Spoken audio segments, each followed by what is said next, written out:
nation globally by 2030. We must act with boldness. Another step forward, Akwa Ibom State propels Nigeria's journey to top 80 countries on 2030 Global Human Capital Index. Emergency rule in River State, a matter of emergency for the PDP, but a done deal for some women. A lot has been done, to reduce the prevalence of HIV infection in the state. And not so good news for the health sector. Taraba highest in HIV prevalence.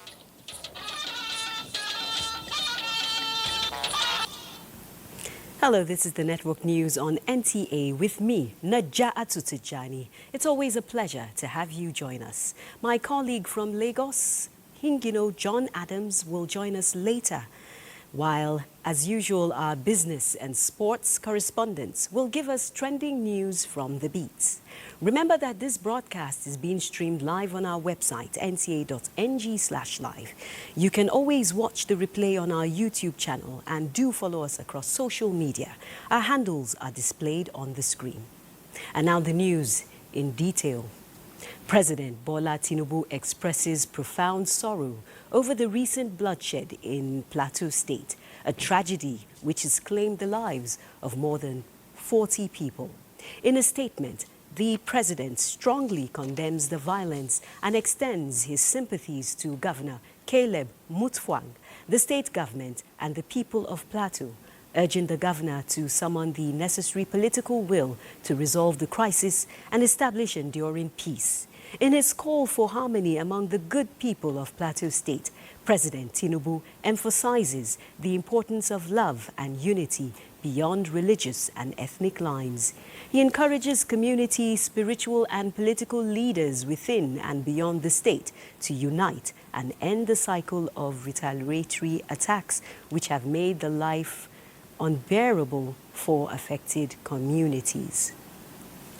Meanwhile, as part of a strategic roadmap to make the country ranked among the top 80 nations globally by 2030, government is deploying resources to meet the country's target of reaching a human index score of 0.6%. Vice President Kashim Shettima, while unveiling the Arise Human Capital Development in Uyo, Akwa Ibom State, gave assurance that President Bola Tinubu is ready to partner states to achieve their human capital development plans. Clement Barikui reports. Low learning outcomes, high maternal mortality and youth unemployment are challenges confronting many nations of the world. And with Phase 2 of the National Human Capital Development Program already taking off, Nigeria is set to address these challenges. Vice President Kashim Shettima, there is no legacy that surpasses that of building the people. If we must meet our target of reaching a human capital index score of 0.6 and becoming a top 80 nation globally by 2030, we must act with boldness. Implementation must be swift. Data must guide us. Financing must be innovative. And our vision must be protected from political transitions. Governor Umoino says the launch of HCD 0.2 and the Arise Local Government HCD Roadmap and Strategic Plan is another bold step to trickle development to the grassroots. I want to assure us that we'll continue to prioritize the development of our people and work with President Bola Ahmed Tinubu GCFR. And right now uniquely stand as the only state that has even been able to cascade it to local government level. The National Human Capital Development Program has other accelerator projects, including the Clean Cook Initiative, which sample items were presented to beneficiaries during the unveiling ceremony. Clement Barikui, NTA News. Still on national projects, the second retreat of the Committee on Review, Revision and Consolidation of Laws of the Federation of Nigeria 2004 to 2024 is in progress in Abuja, with the federal government pledging to ensure the harmonization of Nigeria's body of federal statutes. Attorney General of the Federation and Minister of Justice Lateef Fagbemi, SAN, made this known at the retreat. Dele Atumbi of our Judiciary Desk reports. Seated in this hall are experts in legal drafting, construction, and other aspects of legal practice in Nigeria. Their assignment, which is national in nature, is to review some of the obsolete laws of the Federation and bring them to speed with modern-day realities. The review of the federal laws will ensure ease of doing business and further attract foreign direct investments. Address any technical or structural challenges encountered during the collaboration process. Harmonize the output across working groups, and set the tone for the final stages of these important projects. We focus on the acts under review for purpose of statistics. This committee mandate is to review 737 laws of the Federation. Participants are expected to use the retreat as a platform for robust engagement, peer learning, and practical collaboration. In Abuja, Dele Atumbi, NTA News. The House of Representatives has named a 19-member ad hoc committee of lawmakers to monitor implementation of the state of emergency in Rivers State. House spokesman Akin Rotimi says the ad hoc committee, chaired by House Leader Julius Ironveri with Minority Whip Ali Issa as Deputy Chairman, will ensure that governance in Rivers State remains within the bounds of the Constitution and the rule of law. This development underscores the resolve of the House of Representatives to uphold the supremacy of the Constitution and ensure that the extraordinary measures during the emergency period remain subject to legislative oversight, guided by transparency, accountability, and the best interest of the good people of Rivers State. Meanwhile, the People's Democratic Party Governors Forum, at the end of its meeting in Ibadan, has resolved to approach the Supreme Court for interpretation on the provisions of the Declaration of State of Emergency Law. Chairman, PDP Governors Forum and Bauchi State Governor Bala Muhammad revealed the forum's position while briefing newsmen. Kehinde Omolosho reports. The PDP governors who arrived at the office of the governor of Oyo State converged on the executive chambers of the governor's office. Briefing newsmen after the closed-door meeting, chairman of the forum and Bauchi State Governor Bala Muhammad says the forum resolved not to join any coalition or merger following the nationwide speculations about possible merger of parties, groups or associations. The forum resolved that working in conjunction with the National Working Committee, NWC, and other relevant organs of the party to hold a NEC meeting on the 27th of May 2025, constitute a zoning committee that will address all issues relating to zoning of the party offices and hold an early convention in August 2025. Bala Muhammad says the forum also resolved to recommend the Deputy Secretary to act as the National Secretary of the party, pending the ratification of a substantive secretary from the Southeast at its next meeting. In Ibadan, Kehinde Omolosho, NTA News. Still on the emergency law, a group, Rivers Women for Good Governance, has staged a protest in Port Harcourt in support of the state of emergency declared by President Bola Tinubu. They are calling for the setting up of a commission of inquiry into the burning of the State House of Assembly. Kingsley Amajiri reports that the women say they are satisfied with the leadership of the sole administrator, Vice Admiral Ibokete Ibaz. Protest in support of the emergency governance in Rivers State is coming barely a couple of days after a similar protest by another group, Rivers Women Unite for SIM, canvassed for lifting of the state of emergency imposed in Rivers State. This time, former Commissioner Inime Aguma led the group in a solidarity with the emergency rule, saying that the sole administrator has been able to restore peace in the state. Where there is an issue, of course, doctrine of necessity will apply. And luckily, Section 305 allows for that. can ask the president to declare a state of emergency. We are here to thank Mr. President of the Federal Republic of Nigeria that we are happy that he brought about the state of emergency. The women were also worried that since the burning down of the State House of Assembly, no action has been taken, necessitating their call for establishment of a commission of inquiry into the matter. In Port Harcourt, Kingsley Amajiri, NTA News. Former First Lady Dame Patience Jonathan has been given the Global Women's Peace Ambassador Award by the Women's Federation for World Peace International at its annual Universal Peace Federation World Summit in Seoul, South Korea. This is in recognition of her contributions to peace and the upliftment of human families across the world. Dame Jonathan thanks the organizers of the award for recognizing the invaluable contributions of women to peace building, saying that the honor is a call for action and greater commitment to serve humanity. Also thanking her husband, Dr. Goodluck Jonathan, and the First Lady, Senator Oluremi Tinubu, for encouraging and supporting her. Dame Patience pledges continued advocacy for women's rights, peace building and social justice, committing to inspiring other women to build peaceful and progressive societies.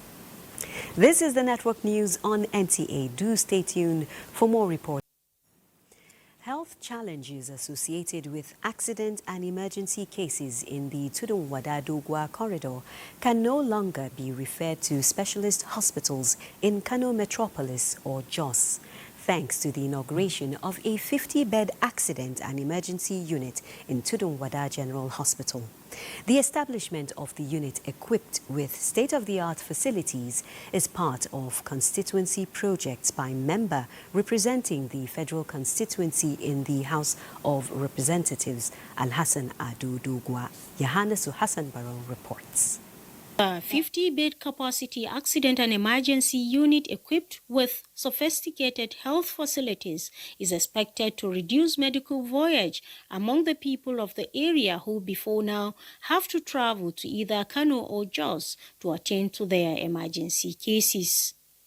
The facility is part of the constituency project of a member representing Tudun-Wada and Dogwa in the House of Representatives, Honorable Alhassan Ado Dogwa. Though no one wishes anyone bad, when it happens, excellent medical services are at the doorsteps of the people like Rakia, who is a stone throw from the facility. We thank Honorable Dogwa. This is better than giving us money. Inaugurating the project, Alhassan Ado Dogwa said he has been nursing the ambition to address the issue of accident and emergency cases as a means of reducing medical challenges among his constituents. In addition, he donated the sum of 5 million naira for running the unit.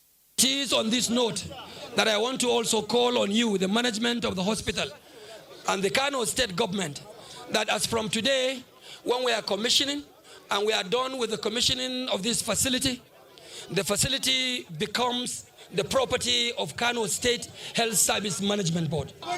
We will, however, continue to provide some intervention, personal or otherwise, to ensure that this hospital continue to deliver in the right direction the expected health services that is meant for the utilization of our great people in this community.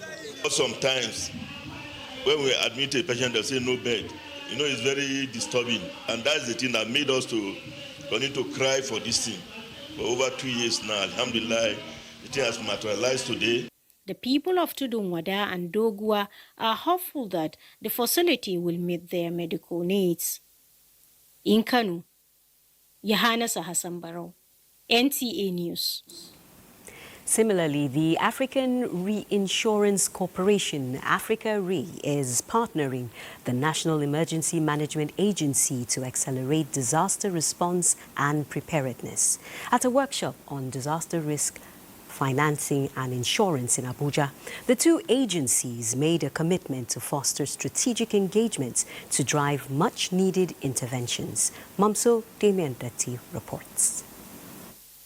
The birthing of an agreement aimed at addressing effects of natural disasters ravaging several parts of the country. With the rainy season already setting in, this meeting of policymakers, development partners, and industry players becomes imperative. Communities continue to be affected by the increasing frequency and severity of extreme weather conditions, such as earthquakes, floods, wildfires, heat waves, and droughts. I've been in the Foreign Service for 30 years before moving to the Ministry of Petroleum last year. So in the course of this, I've seen what really disaster meant. Key actors in risk reduction are optimistic that the partnership will drive adaptable solutions to climate and environmental challenges. Insurance serves as a vital instrument in enhancing predictability and facilitating timely access to financial resources. And through its product offerings and innovative financing solutions, the insurance industry provides critical support to government worldwide. It says in 23 there were 4 million people affected, 665 deaths, and 2.4 displaced. And while we are doing that, it just took another year for 300 people to die, 1.2 million to be affected in 31 states. But then somebody has to take that risk. So normally it will be a state, a municipality, or somebody who is really, who has got the concern of the people. Somebody who is, whenever such a things happen, they are called upon. It may be a state like, state agency like NEMA or LASEMA. It is expected that this move will build climate resilience infrastructure to promote early warning signs in order to save more lives and forestall future disasters. Momso Damien Ati, NTA News. Thank you, Momso. Still on partnerships, the World Bank and Federation of International Consulting Engineers are facilitating a workshop targeting core engineers and procurement professionals. Ayodeji Makinde reports that this is to enhance standard and sustainable service delivery in line with global best practices. Nigeria's profile in consulting engineering is on the horizon, with International Federation of Consulting Engineers, FIDIC, and Akem School of Consulting Engineers involved in this strategic engagement. To read, you have to work very hard, particularly in our countries. President, Association for Consulting Engineers in Nigeria, Engineer Ken Salem Bukhar, identifies key World Bank-financed projects domiciled in the country. Hence, the topic for the capacity building, contract management of the FIDIC 2017 Red Book, with highlights of its 1999 first edition.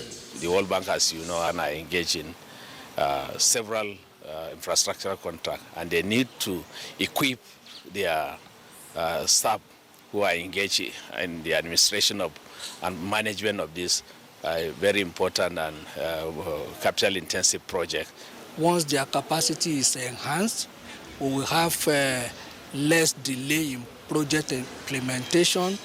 We will probably eliminate unnecessary litigation and cost overrun. The proper understanding and application of these FIDIC conditions of contract will result in avoiding so many disputes and would result in the effective and efficient contract management. We're generally called the trusted advisor, so knowledge is key and basic for us, and this particular training enhances our ability to be able to help out when it comes to procurement. The workshop aligns with FIDIC's 3 principles of quality, integrity and sustainability in quality management systems and effective service delivery. In Abuja, Ayodeji Makinde, NTA News.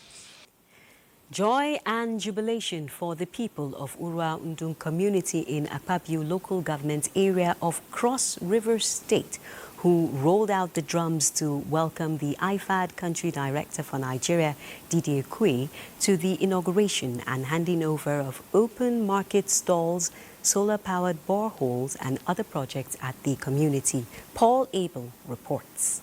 Yes, the relationship between the federal government and IFAD in the Livelihood Improvement Family Enterprise in the Niger Delta Life ND project has trained over 26,000 women and youths using the incubator model across selected agricultural value chains and established projects with direct bearing on the people in several communities. As the first phase of this project comes to an end, the people of Urandong cannot hold their excitement as they receive the IFAD country director alongside other government officials to inaugurate the open market stalls, toilet and solar-powered borehole.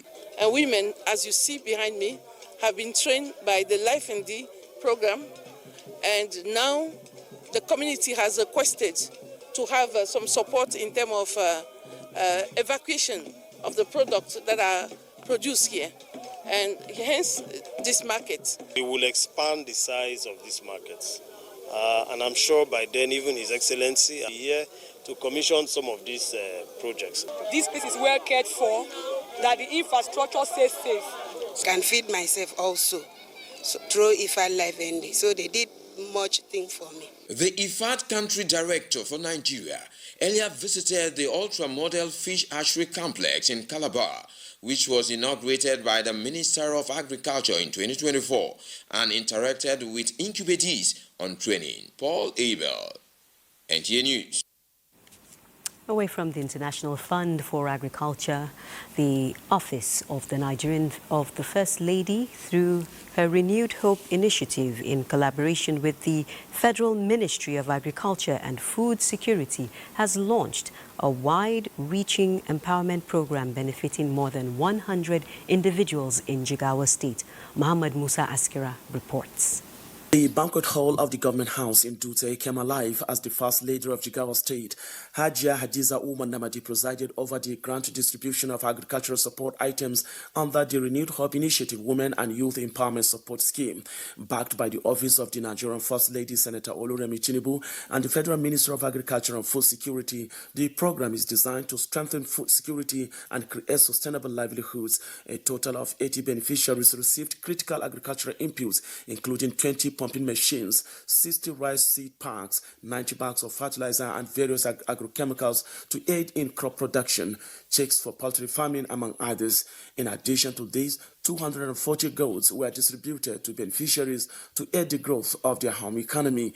The program aims at supporting women and youth involved in agriculture and members of the Young Farmers Club across Jigawa State, ensuring that every home becomes a hub for food production and sustainability. In addition to these provisions, a special training session for 20 young women farmers will be conducted, increasing the total number of beneficiaries to 100. The capacity building initiative underscores the commitments of the Renewed Hope Initiative to not only provide materials but also to impart knowledge. They reflect the Renewed Hope Initiative commitment to improving livelihoods, encouraging youth engagement in agriculture, and promoting food security in our communities. The federal government, through the Renewed Hope Initiative, according to the Jigawa First Lady, is driving change from the grassroots, fostering self-reliance and economic stability across communities in the state. From Dutse, Muhammad Musa Askira, NTA News. It's time to join Hingino in Lagos for more reports from that zone. Hingino.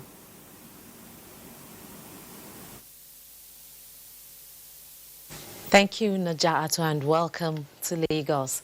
To enhance the competitiveness of Nigerian products for export, intentional strategic framework that consists of certification labeling, sustainability, transparency, traceability, and packaging must be embraced and made the norm by stakeholders in the country's export ecosystem.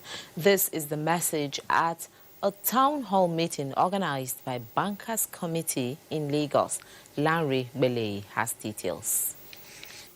Gathered here are some experts in the nation's financial institution engaging Nigerian export entrepreneurs on enhancing the competitiveness of Nigerian products. The engagement became necessary to examine issues in the sector aligned with best practices in the global market, foster collaboration, and scale up support structures. CBN is a regulator in the industry, so we continue to provide the enabling environment for companies to operate.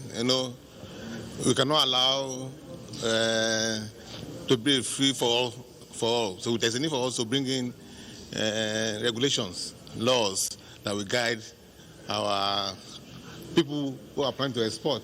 Issues such as power, infrastructure, access to funds to stimulate backward integration were highlighted and deliberated upon. The consensus of stakeholders is that innovative structure is needed to drive the nation's economy. What we have in Nigeria today is just high cost of doing business. There's no barrier at the port. There's no issue at the port, in my opinion. Because I'm an exporter. So, yes, funding is a major challenge. Funding is a challenge. So single-digit funding becomes extremely important. But more importantly is for the people to be export ready. If you get more people export ready, they will raise the fund. The biggest challenge that most people think is when they think about exporting, they think about so many documentation. So it's so hard to do. It's not as easy to do. It's for big companies. It's really not. With these standards made the yardstick of export market in Nigeria, increased marketplace, customers' trust and value products are guaranteed. In Lagos, Lanre Beleyi, NTA News. Socioeconomic development depends on processing resources for local consumption. This is the principle that drives collaborations between government, organizations, and initiatives in their bid to stabilize the economy. The recent handshake between the Presidential Compressed Natural Gas Initiative and the Nigerian Railway Corporation is one of such collaborations. Lanre Beleyi takes a look at the budding strategic partnership being planned among these two organizations. The federal government is leaving no stone unturned in ensuring compressed natural gas becomes easily accessible to Nigerians as an alternative source of energy. This has led to collaborations between the Presidential Initiative on CNG and both public and private establishments. The rail subsector is now enjoying benefits of such collaborations in the area of training and capacity building on conversion as well as building of depot at the terminal stations. They have very strong engineering capacity in an area of training and in the area of conversion. We are going to collaborate very closely with them. We have a major initiative this year around diesel conversion. The NRC is, I will say without any risk of being controverted, as the top diesel engineering organization in Nigeria. For the nation's railway service, with a tradition of having indigenous engineers for its 112 years of existence, the collaboration is a welcome development. We are undergoing transformation, we are undergoing revitalization, we are undergoing reform. We are going to tap on their experiences and their successes. How they've been able to make Nigerians to accept the CNG gas, same way we are going to make Nigerians to accept that rail is a strong mobility option, both for passenger and for freight. PICNG Chief Executive Officer revealed that the days of relying on imported petroleum products are long gone. It is time to leverage existing facilities and potentials to provide a new path for the nation's transportation system with little PMS or diesel. In Lagos, Lanre Beleyi, NTA News. That's our contribution from Lagos. Network News will continue after this break. Today's fast-paced world, staying ahead demands peak. NTA Network News, let's now talk business. Minister of Solid Minerals Development, Dele Alake, says U.S.-led tariff is a potential advantage for Africa, urging African nations to focus on intra-African trade and reduce reliance on external forces. Speaking at the fireside chat on foreign direct investment, he emphasized the need to shift from the old pit-to-port model to one that ensures local value addition and job creation. Alake reiterated that foreign investors are welcome to establish factories in Africa to process minerals locally. This stance aligns with Nigeria's mineral policy and has been embraced by other African nations through the Africa Mineral Strategic Group. To and for decades and all over Africa for centuries, our minerals have been extracted and exported without local value addition. And we euphemistically refer to that as from The Nigerian equities market closed today's trading session on a negative note as bearish sentiment continued to weigh on investor confidence. The all-share index dipped slightly, closing at 104,529.62 points, reflecting cautious trading across key sectors. A total of 14,583 deals were recorded, with investors exchanging 428.16 million units of shares valued at over 10.51 billion naira. Despite the impressive trade volume, the market capitalization stood at approximately 65.69 trillion naira, signaling a decline in market value compared to previous sessions. Investors are advised to trade cautiously, even as the market seeks direction in the days ahead. That's a quick look at business news. The news continues with Najatu. Thank you very much, Musa. Not so good news, Taraba State has been identified as having the highest prevalence of HIV in Nigeria. Director General National Agency for the Control of AIDS, NACA, Dr. Temitope Ilori, gave this information during the inauguration of the Mother-to-Child Transmission and Pediatric HIV Acceleration Committee in Jalingo, Taraba State. Godwin Inaligu reports. Statistics from the National Agency for the Control of AIDS reveal that there is an estimated 170,000 children under 14 living with HIV in 2021, with 26,000 new infections and 17,000 AIDS-related deaths in children. The records also indicate that Taraba State has the highest prevalent cases of HIV in the country. It is to ensure drastic reduction of new infections before 2030 that the prevention of mother-to-child transmission has been committed to expanding its services to vulnerable locations by providing antenatal care. This informed the inauguration of the Pediatric HIV Acceleration Committee by the Director General, National Agency for the Control of AIDS, Dr. Temitope Ilori, in Taraba State. A lot has been done or is being done, to reduce the prevalence of HIV infection in the state. But we say we need to accelerate, we need to increase the tempo, we need to do more, particularly at the state level. Stakeholders at the event expressed their commitment to work together to ensure the success of the committee to meet the 2030 target. In Jalingo, Godwin Inalegu, NTA News. Of Golden Penny pasta. What's your reason? Great taste, good nutrition. Now to sports, the 4th edition of the Stratabase Open National Senior Karate Championship has ended in Port Harcourt with prizes and medals won in different categories. This year's championship had more participation, saw improvement in participation, far better than previous editions. Kumasi Daniels reports.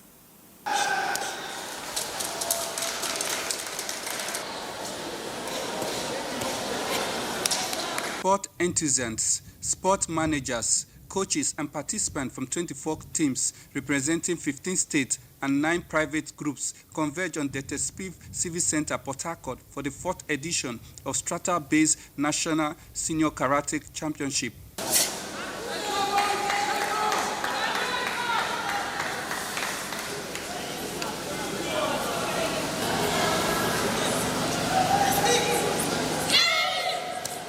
It was a keen contest by the sportsmen in 16 categories. The competition was a platform to test and scout for sportsmen that will represent Nigeria at the Union of African Karate Federation Championship, UFAC, scheduled to hold in Nigeria later this year.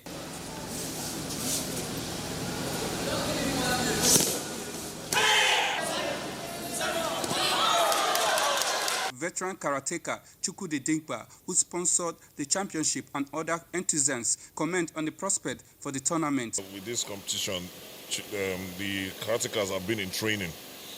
Now, by the time they finish training, they're looking forward to their bouts the next day. They won't have time for anybody who is going to be telling them, oh, let's go do something untoward. Normally when we travel, we end up getting like 1 bronze, 1 gold, because of the number of athletes we field. But this year we're going to field in more athletes, so that will actually help us get more trophies, more medals. We needed a platform where we will test our national athletes. So this champion becomes a ready platform for us to test our athletes to see how best we can go.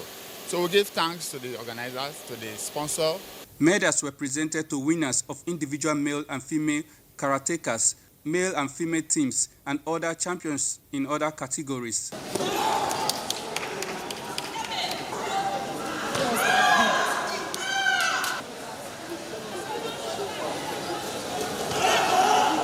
Daniel Kumasi, NTA News. And for more sports news, let's join Ayo Deji Makinde. Ayo. Oh, thanks, Najatu. Let's begin with tertiary sports. Federal Polytechnic at Ado-Ekiti are relishing their status as the overall champions of the 22nd edition of the Nigerian Polytechnic Games Nipoga at the Federal Polytechnic Offa in Kwara State. The week-long sporting event showcased the resilience and sportsmanship of the participating students, leading to the discovery of talents.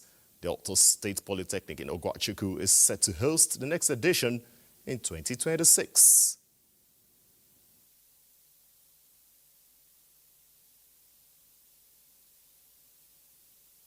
I say now that Nipoga has come to stay and is going to build the national team in the nearest future. Anytime I call them for any training, they will answer me. If I ask them, we are going for training for 24 hours, they are good to go. They will not hesitate. From Kwara State back to Abuja, handicap 14 player Deontay Amate is targeting an extended winning run after his triumph at the 2025 Captain's Cup at the IBB International Golf and Country Club. Amate returned a net score of 67 to defeat a field of over 300 golfers at the week-long tournament, which also featured professionals. It was well organized. Most of the winners that won deserved to win because they are very good players. This is the joy of golfing community. So it's always a moment everybody's looking up to.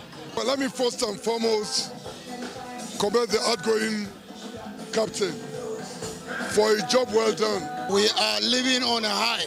I will encourage the new incoming ESCO to continue where we stopped. It's a continuation. And on that golfing note, we round off sports. It's back to Naja. Thank you very much, Ayodeji. Veteran broadcast engineer Chief Joseph Elubike has passed on. He died on Sunday, 13th April 2025, at the age of 85. Late Chief Joseph Elubike served in various capacities from the then Enugu Broadcasting Service (ENBS) to NTA Enugu and Aba, where he retired as the general manager in 1995. Chief Elubike is survived by wife Patricia, 2 sons and 3 daughters, including the director training NTA headquarters Abuja, Mwadi Elubike. Let's see what the weather has in store for us. Welcome to the weather forecast. Residents of Cross River and Akwa Ibom State are expected to experience morning thunderstorms. As we go into the afternoon and evening of Tuesday, the chances of thunderstorms are expected to increase to the southern region of the country, to include parts of Lagos, Ogun, Oyo, Ondo, parts of Imo, Ebonyi, Enugu, Delta, Edo, including parts of Cross River, Akwa Ibom rivers, extending to the north-central cities of the Federal Capital Territory, Kogi, Kwara, Nasarawa, Plateau, and Taraba states. The northern region will see sunny spells throughout the day. Let's see how temperatures vary across the country.